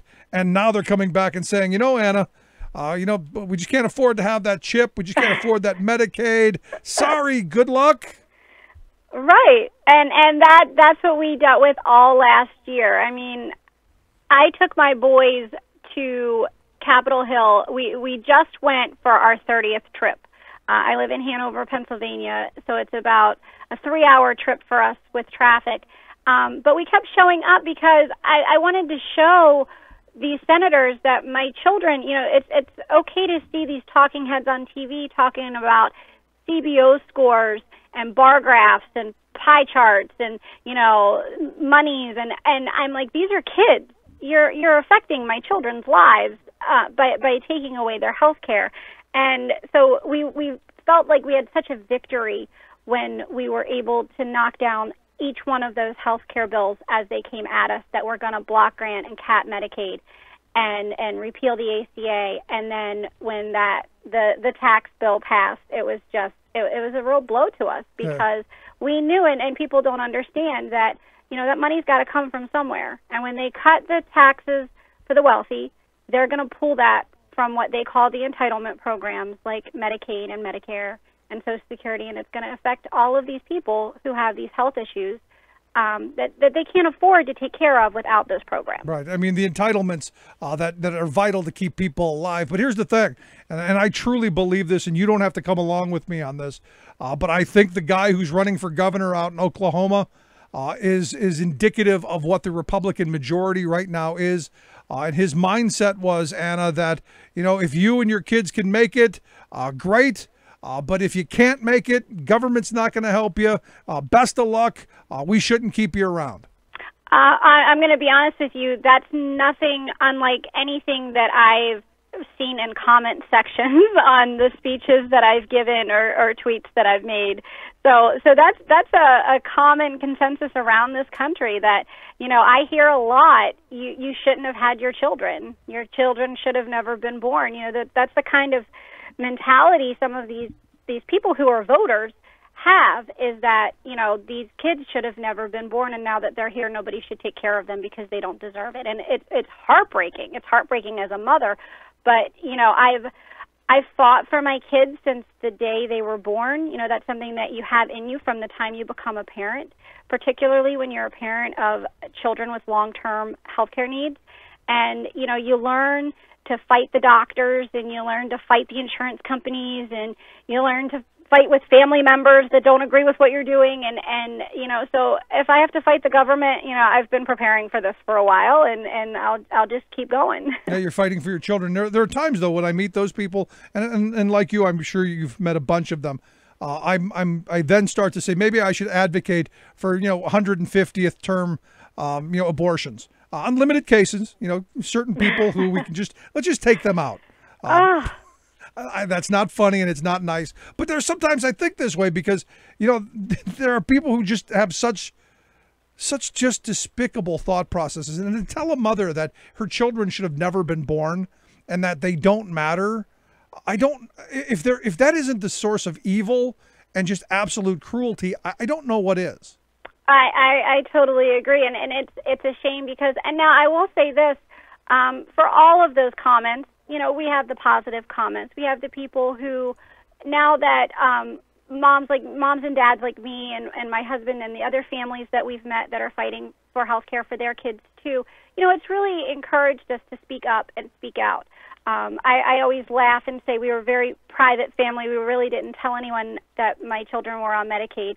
And then the election happened, and I realized that we had to fight. And so I said, we have to make this public because I want to tell our story.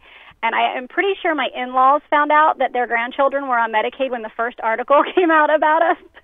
So it wasn't something that we really broadcast or anything. But for all those people who are saying terrible things, there are also people who are seeing things for how they are for the first time and who are really listening to our story. And it's resonating with them, and I've got to hope that there's more of them than the other kind.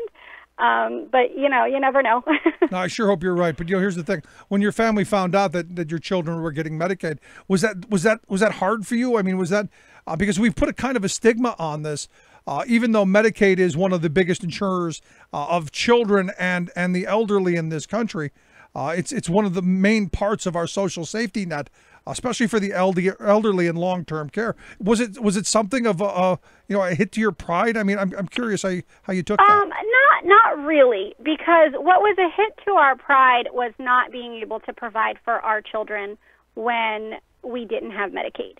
When we went 4 years without Medicaid, we didn't know what was available to us in our state. We always thought that Medicaid was income-based.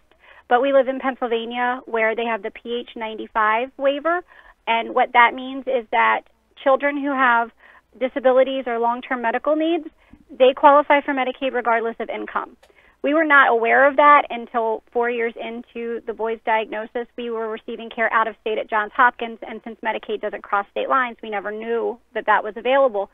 So for 4 years, we had trouble putting food on the table. We had trouble buying coats for our kids in the winter. I mean, it was a constant struggle because every single penny went to their specialist visits. It went to their surgeries. It went to their prescriptions that were astronomical. And we have a primary insurance, but the copays and the deductibles were killing us. Jeez. You know, that hurts your pride. Not being able to take care of your children hurts your pride. So for us to turn to Medicaid because it helped us take care of our children better, you know, it is what it is. And so no, it wasn't a blow to our pride. And if anything, if I am able to help remove that stigma and encourage other families to not be ashamed of it and to go ahead and speak out, you know, I'm willing to do that because it isn't anything to be ashamed of. It is not my fault that the medicine that keeps my son from vomiting every day costs $1,100 a month.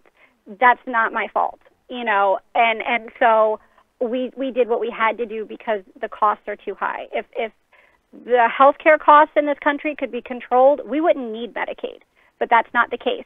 So we have to depend on it. No, I'm right there with you. Look, I'm a Medicare for all guy. I think we open up Medicare, fix a price to it, make sure everyone's covered across the board from cradle to grave, and with no caps. You know, over the years, and I don't know how long you've been going through this, but you know, you going back before the ACA, where insurance companies put lifetime limits on top of care.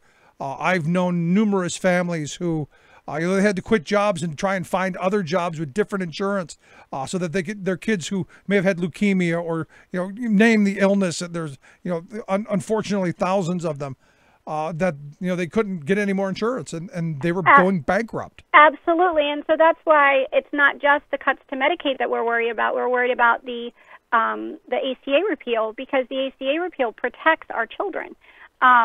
It allows them to be on our insurance until they're 26, which is phenomenal for families like ours when we know that our kids have to be insured.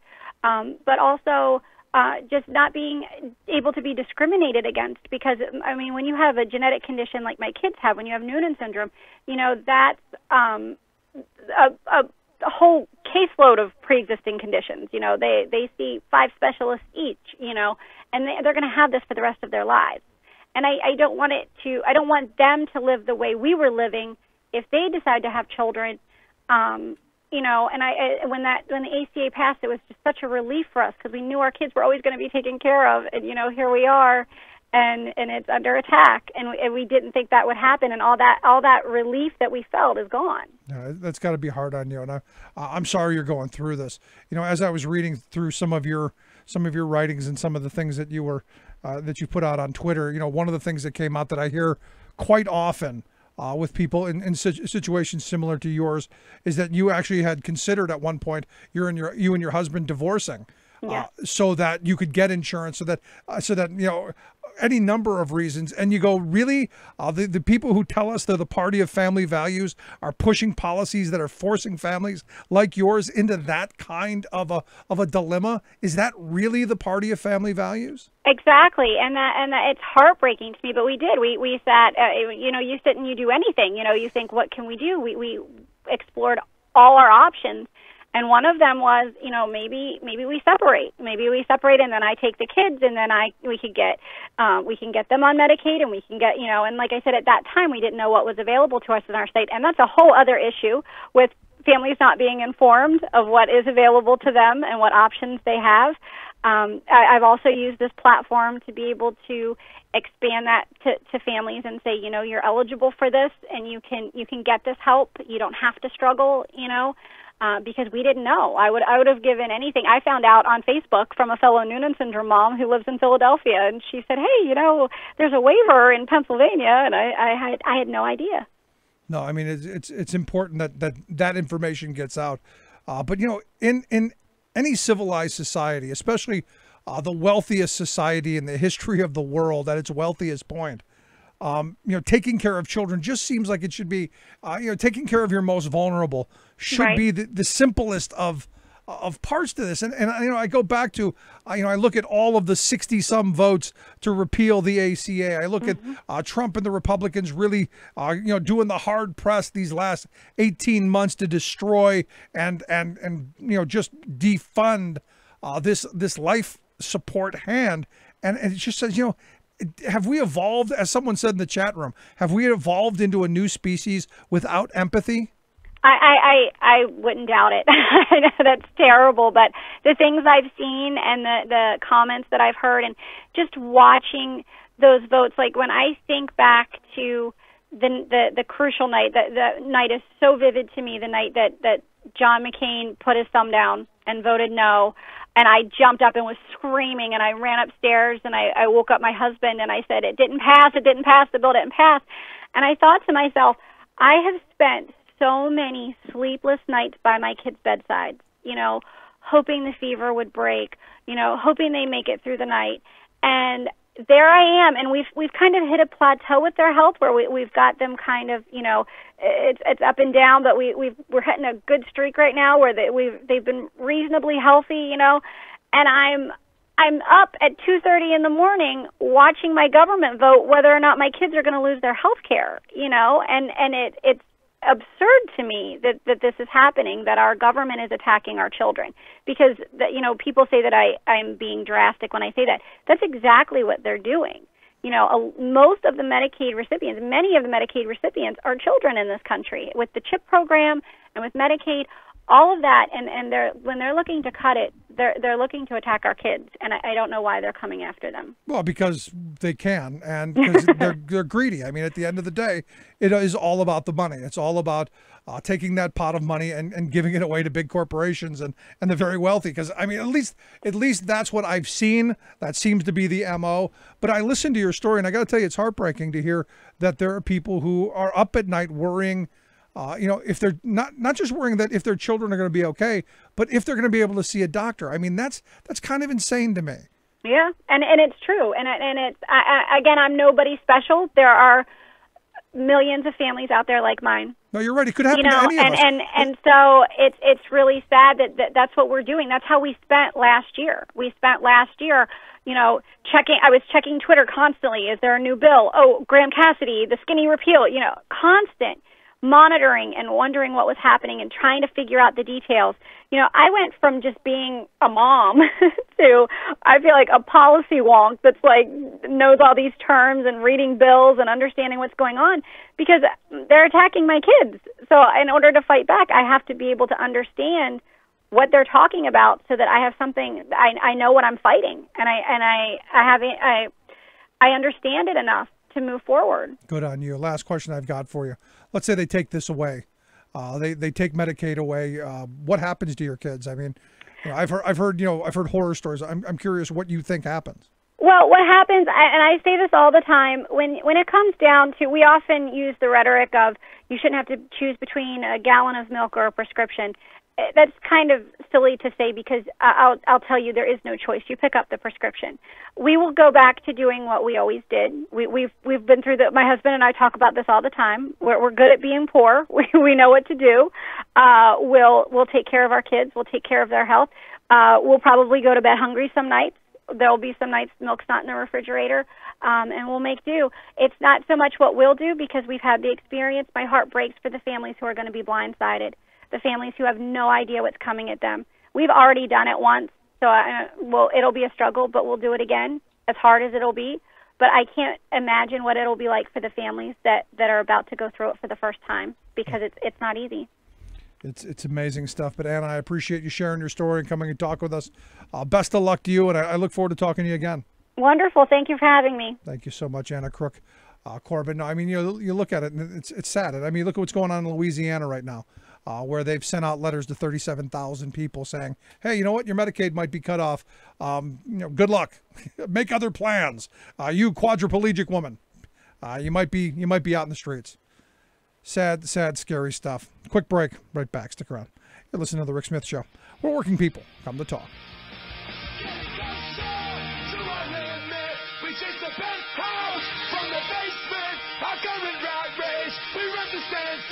This is a fading American dream.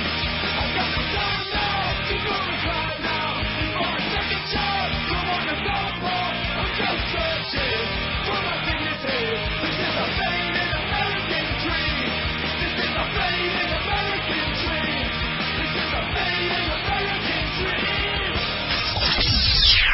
You're listening to The Rick Smith Show. I'm Rick Smith, and this is Labor History in 2.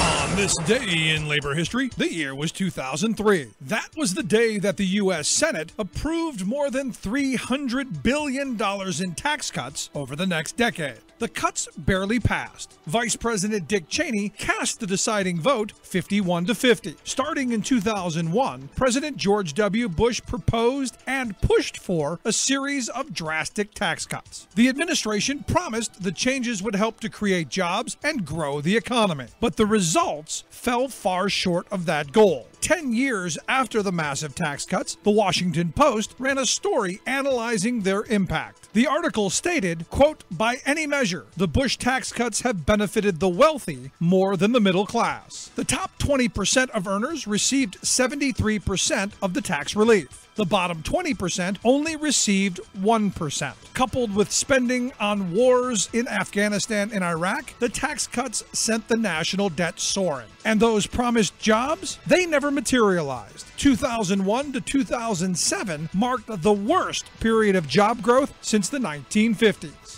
Then, in 2008, the recession wiped out 8 million jobs. Many of the Bush tax cuts were designed to sunset or expire after so many years. Yet, when it came time for the cuts to end in 2010, Republicans in Congress fought to keep them going. AFL-CIO President Rich Trumka declared, "It is absolutely insane that in these tough economic times, some people want to continue George W. Bush's tax giveaways to millionaires. Working families are losing their jobs, their benefits, and their homes. They are the ones who need help." The Bush tax cuts finally expired in 2013, although new legislation repackaged and continued many of them. Like what you hear? Check out more at laborhistoryin2.com. Remembering that united we bargain, divided we beg. Rick Smith. To this battle, take my Union gun. Gonna end this war with slavery, for this war is one you're bound to lose. Are you fascists or bound to lose? Welcome back to the Rick Smith Show. You know, this is not new. And again, you know, I think back to we had done a number of Hungry and Homeless for the holiday food drives over the years. In fact, you know, there are talks of maybe doing it again this year. But, you know, the people that we met back in, you know, 2006, 2007, 2009, you know, talking about their health care stories. 2011, when we did it last, after the ACA had passed, I met people who said, you know, thanks to the ACA, I got insurance for the first time, and I got to go see a doctor, and the doctor found cancer and saved my life. You know, the stories of, you know, hey, you know, my child had, my twins had leukemia, both of them. Imagine this. This couple that I met, both girls, the twins had leukemia at the exact same time. And immediately their $1 million cap of their health insurance, they blew right through that. Without even, that was like a weekend, how they went through. And no more insurance. Their story, and this was before the ACA, their story went that, you know, they blew through their insurance. They both had really good jobs. They blew through the insurance that both of them had. They're virtually uninsurable. No one would hire them because, well, they ended up filing bankruptcy because of all of the, as Anna pointed out, all of the co-pays, all of the deductibles, all the co-insurance, all of the, you know, the fees, this, all that's not covered. Oh, that's out of network. Oh, you didn't get an authorization. All of that stuff sent these folks into bankruptcy. And they lost virtually everything to try and keep their daughters alive. And, you know, these are some of the strongest people that I've ever met, because they still woke up every day, you know, with a smile on their face, knowing that they were doing what was best for their kids. And I see her every now and again, and, you know, she's still that, you know, that energetic, you know, happy, smiling person. You know why? Because both of her daughters made it through. Now, financially, their lives are a mess. And she tells the story of, you know, how, you know, fighting with insurance companies and fighting with, you know, with this bill collector and that bill collector, and worrying about, oh, hey, are we going to be able to, you know, keep the lights on or put food on the table or any of this stuff. No one should have to go through that.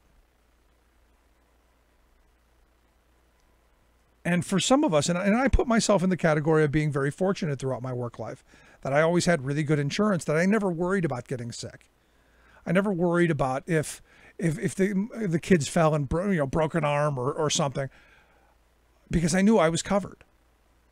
It wasn't until I stopped doing, the union job that I had, that I woke up to the reality of what insurance in this country has become. As a union member, I had the best health care money could buy. You walked in, you showed your card, and everything was covered. You didn't have to worry about bills or paperwork. What you worried about was getting your kid better. What you worried about was getting yourself better. You worried about healing. You worried about taking care of yourself.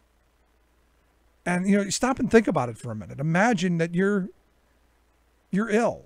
And not just, I got a headache, but really sick and really ill and struggling to wake up every day and struggling to get out of bed and struggling to brush your teeth and comb your hair and put on your clothing. And then you got to fight with an insurance company. You got to fight with a bunch of bureaucrats. And before the ACA, you had to fight with people who were making bonuses off of combing back through your life to find, hey, did you take an acne drug when you were a teenager so we can deny you all of your care? Rescission was a very real thing. And I say this all the time. I'm not a huge fan of the ACA in that I don't think it went far enough. But for some people, it was a godsend. For some people, it was the difference between life and death. And I'm not being hyperbolic. I've met these folks. And to have the party of family values, the people who tell us we love the children, pursue policies like this is despicable and should be criminal. And we as a country, we as a populace, we the people should be throwing these people to the curb. We should be calling them out every day, and come election time, you throw the bums out. Just my thoughts. I'd love to hear yours. You can email me, rick@thericksmithshow.com. Tell me what you think. Any of these stories, has it happened to you? I'd love to hear them. Rick@thericksmithshow.com. If you missed any of today's program, thericksmithshow.com is where you get the podcast. The Rick Smith Show app on the smartphone. Take the program on the go, wherever you go. Quick programming note, Friday and Monday, the holiday weekend coming up, Memorial Day, we will be taking a bit of a hiatus, a little retooling, little rejuvenation, little family time, all of that. So just make that on your calendar. Also, in June, we will be taking a week's vacation to do the same thing. And I want you to stick around for those shows because we're replaying our 2015 Civil Rights Tour. Thanks so much for tuning in. We'll see you tomorrow. You've been listening to The Rick Smith Show. Together, we can make America better. Email rick@thericksmithshow.com or interact with us anytime at thericksmithshow.com. Until next time, this has been The Rick Smith Show, where working people come to talk. It's coming like time flood beneath the lunar sway, imperial, mysterious, in amorous array. Democracy is coming to the USA.